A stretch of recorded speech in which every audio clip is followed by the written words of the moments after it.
Hi,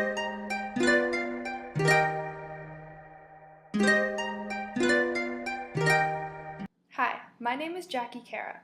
I'm the CEO of Canadian-based company X, and I'm thinking of investing in Hungary. But before I make any decisions, I'd like an opinion from this panel of experts. First of all, I'd like to see what the main cultural differences are between Canada and Hungary.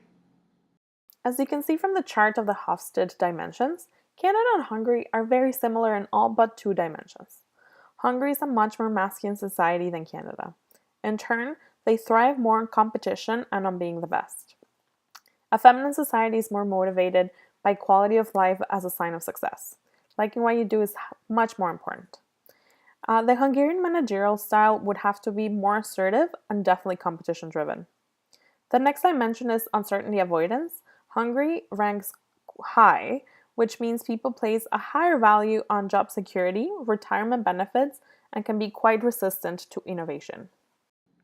Secondly, what can impose a real challenge for a Canadian company investing in Hungary? The real challenge will be the language barrier. Hungarian is the official language and is spoken by 99% of the population. English is only the second most spoken language with 16%, which means that it will be key to recruit staff that is either local or speaks the language quite well. However, despite the differences, Canadians and Hungarians have very similar cultural values. It's my expert opinion that you should invest in Hungary. Due to the deviant behaviors in Hungary, especially in the male population, do you think that hiring responsible managers would be an issue? Yes, one of the major issues in Hungary is that there is a high level of traditional deviations. These deviations include alcoholism, suicide, and mental illness. Furthermore, crime, sexual deviations, and addiction are also developing rapidly. Suicide rates in Hungary used to be the key concern, but they decreased due to an increase in alcoholism. Studies show that 1 out of 8 adults is an alcoholic. As a result, the male mortality in Hungary is the highest in Europe. This is a risk when investing in the country, as it would be hard to find responsible managers who do not suffer from alcoholism, mental illness, sexual deviations, or even addiction. If 1 out of 8 adults in a population of 10 million is an alcoholic, it would be hard to find the perfect candidate who you can trust with managing your business operations in Hungary. In addition to alcoholism, every fourth adult in Hungary is neurotic.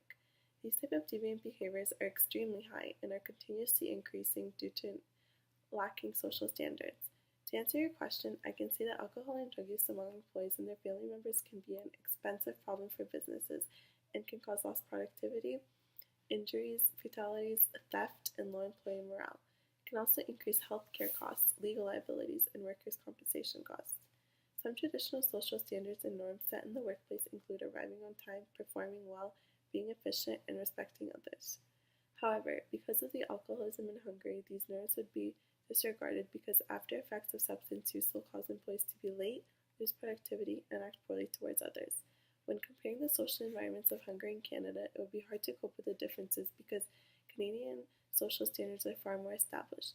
Managers in Canada know that they must follow a set of social standards, whereas deviant behaviors cause managers in Hungary to be unpredictable. Do you think I could encounter governmental barriers? Yes, so regarding their legislation, Hungary is quite open to foreign investors actually, and in most of their industries, there aren't any big risks involved at all, such as nationalization. Any recently known cases of this have been fully repatriated with your investments. So they pretty much treat foreigners equal to their nationals. You make the same amount of profits. Getting the grants to operate, though, is a completely different matter. It's going to be a pretty big hurdle to overcome because their administrative branch is known to be quite slow to go through the paperwork. There's a lot of unnecessary red tape left over still from the transition era.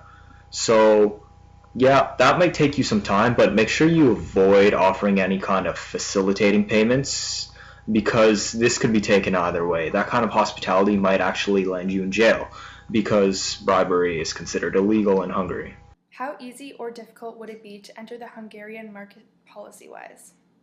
So now I don't know what kind of market you're considering, but if you're looking into the energy, telecom, or bank sectors, you might want to take a closer look at them because there have been new taxes that were leveraged against these industries over the last few years. So it might reflect badly on your first few years of investment profits while you're trying to establish some ground. If you're instead looking towards the finance and insurance sectors, there is actually some really good existing infrastructure in place already with solid policies. All of this came from their democratic reform years. They also have a really good automotive and electronics industry with pretty solid practices and world-class standards in productivity. So if you're planning on outsourcing your manufacturing or call center departments over there, I would say it's an excellent choice. Now that we've touched on the economy, I'd like to have further insight. How well is the Hungarian economy performing, and which industries would be the most promising for a foreign investment? The Hungarian economy is currently one of the best performing in Eastern Europe, with several striving industries worthy of foreign investment. Statistically speaking, Hungary ranks very high among the world's best performing economies, structured upon a high-income mixed economy. It's comprised of a large skilled labor force with a very high human development index. Additionally, Hungary has the 13th lowest income inequality in the world. Its economy is classified as the 57th largest and 47th in the world in terms of gross domestic product per capita. The Hungarians are among the leaders in electronics innovation, research, and manufacturing in the world, a field that has great promise for the future as technology and electronics become a more integral part of our daily lives. Beyond the prosperous electronics sector, Hungary's fastest growing sector is the automotive industry, which represents approximately 10% of Hungary's yearly GDP, a number that is increasing yearly. Additionally, the automotive industry employs over 115,000 workers, a number which is also increasing. With Germany's automotive industry predicted to outsource 71% of their production by 2019, Hungary could take on much of this production due to their cost-effective labor and high production capabilities, a move which would significantly boost Hungary's GDP and economy.